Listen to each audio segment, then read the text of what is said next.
என் பேரு Pushpalatha. Age 70. Still I am keeping good health. நான் இடையில ஒரு ரொம்ப த்ரோட் பெயின் தான். த்ரோட்டில் வந்து சளி அடைச்சிக்கிட்டு சோறு இறங்காது. சாப்பிட்ற சாப்பாடு அந்த சோத்துல சிக்கிக்கிட்டு இறங்காம ரொம்ப கஷ்டப்பட்டேன். ரைட்டு ஹாஸ்பிட்டலில் எண்டோஸ்கோப் பண்ணி தொண்டை ரொம்ப நடனமாகி ரொம்ப கஷ்டப்பட்டுட்டு என்ன பண்ணுறதுன்னு தெரியல எனக்கு. அப்போ ஒரு பேர் எனக்கு ஞாபகமே வராது. ஃபோட்டோக்காரரு அடிக்கடி ஃபோட்டோ எடுக்க போகிறாங்க, பாஸ்போர்ட் சைஸ். அப்போ இவர் என்ன சொன்னாரு, என்ன மேடம் நல்லா கூப்பிட்டா நல்லா இருந்தேன், நீங்க அப்படி பெஞ்சு பண்ணியிருக்கீங்க, சோறையா சாப்பிட முடியல, மற்றவங்க சாப்பிட்றதுதான் நான் பார்க்குறேன், என்னால் சாப்பிட முடியல, நான் நல்லா சாப்பிடுவேன், கார்பரேட் கறி ஒரு ஆள் சாப்பிடுவேன் நான். அப்படி சாப்பிட்ட ஆளு ஒண்ணுமே சாப்பிட முடியாத வெறும் பச்சை தண்ணி, ஹார்லிக்ஸ், காபி, டீ, பிஸ்கட் சாப்பிட்டா கூட தண்ணியில் நினைச்சு போட்டா தொண்டையில் அடைச்சிக்கிடுது. சரி என்ன பண்றது தெரியல, யாரை போய் பார்க்கறது? ரயில்வே ஹாஸ்பிட்டல் போனா அவன் என்ன பண்றான், த்ரோட்ல ஒரு ஓட்டை போட்டு விடுறான், அந்த ஓட்டையில டியூப்ஸ் இன்செர்ட் பண்றான், அந்த டியூபையே சாப்பிட்டுக்கிறத சோறு இறங்கி இறப்பட்டுக்கினான். போயா நீ இந்த ஓட்டையை போட்டு செத்துக்குது போன என்ன பண்ணுறது? I want to live. ஏன்னா நான் வெளியில கிட்டத்தட்ட செட்டில்மெண்ட் 10 லட்சம் வரைக்கும் வெளியில கொடுத்துருக்கேன். என் வீட்டுல யாருக்கும் தெரியாது. All my transaction I keep it in my control.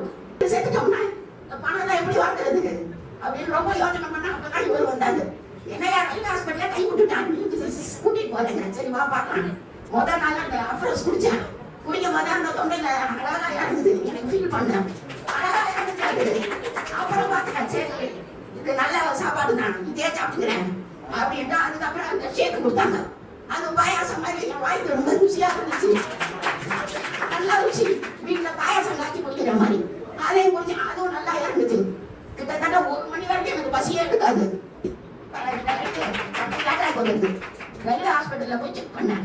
அவன் என்ன பண்ணிட்டான், எல்லா டெஸ்ட்டும் எடுத்துட்டு உனக்கு ரத்தம் ஏற்றுதாம இருக்கு, 10 இருந்தா தான் ஆபரேஷன் பண்ணுவேன், போமா இன்னும் 2-3 மாசத்துக்கு பீட்ரூட்டு, அப்புறம் என்ன செவரொட்டி, மாதுளம்பழம் ஜூஸ் என்னென்ன சாப்பிட்டு உன் உடம்பை தேத்திக்கிட்டு வாங்க. 1 மாசத்துல திரும்ப 1 மாசம் கழிச்சு பண்ணேன். 7 வந்து 8 ஆயிருந்துச்சு. சரி 8க்கு வந்துருக்கோம், இன்னும் 2 தாங்க, என்ன 1 மாசம் நான் வெயிட் பண்ணுறேன் அப்படின்ட்டு வந்துட்டேன்.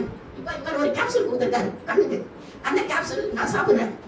மொத்தம் என்ன ஆகும், அந்த கண்ணு வந்து 12 மணிக்கு மேலே வெளியில் போக முடியாது, ஒரு லேயர் மேலே கண்ணை மூடிக்கணும்.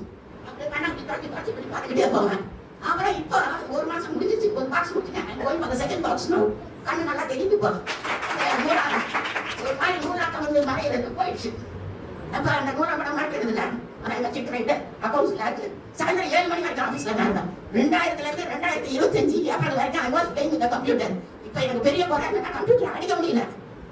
So I think this medicine, this nutrition medicine will help me to avoid without operation.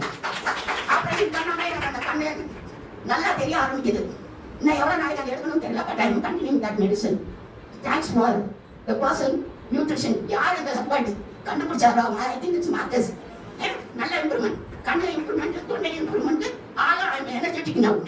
நல்லா வேலை செய்கிறேன். Thank you for all the what we say, for all the people, for the science who introduced me to this level.